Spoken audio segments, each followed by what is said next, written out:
You recently talked about a life lesson by watching ants in your garden. What did you learn from the very productive ants that you were watching? What happened there? So I'm watching these ants. I actually was mad at the ants because they created ant hill in my garden. It was a full-on ant hill. So I actually poured water right down the ant hill. It was a very mean thing to do, I know. But what I watched was as I poured the water down, 2 days later they rebuilt it, and I began to watch these ants, and I began to realize that ants are the silent pollinators. But there were so many principles I learned. Principle number one was you never see an ant stand still. You'll never see an ant stand still. You'll never see an ant that's not moving according to their purpose. They're not sitting back waiting for life to find them. They're aggressive and they're assertive in fulfilling the assignment that's been placed on them. Number two, I began to realize that the more I saw ants move, the ant could go in one direction and have a specific goal in mind, but if that goal was shut down, he would create a new direction to make sure that he still fulfilled his purpose. And it shows us that sometimes our plan A doesn't always work out. And so we have to have enough understanding of purpose within us that even when the job falls through, we don't think that the absence of a job means the absence of purpose. And so we have to understand that just because the job may not work out, that assignment may not work out, it doesn't mean that now we don't have a purpose and a reason for being on this earth. And so when we understand that deeper purpose, then we don't lose as much of our mind, if you will, Right. when it doesn't work the way we planned on it working.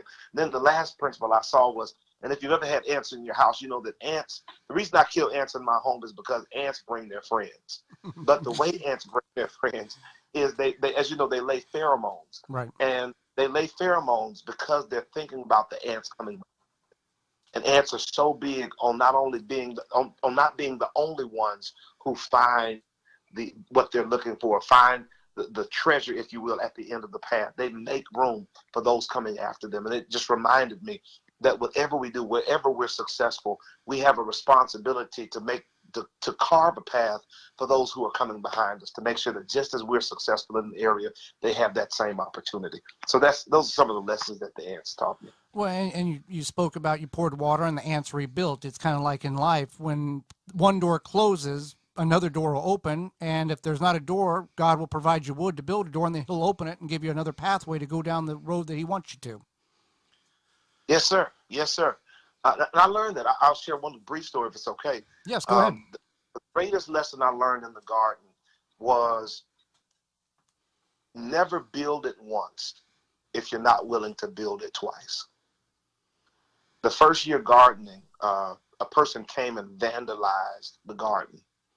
They saw that I was on Garden Talks. They found my address, came to my house, and literally vandalized my garden. And I was distraught. I was just frustrated. And I remember calling one of my gardening mentors, and he said, you have to be ready and willing to take a hit.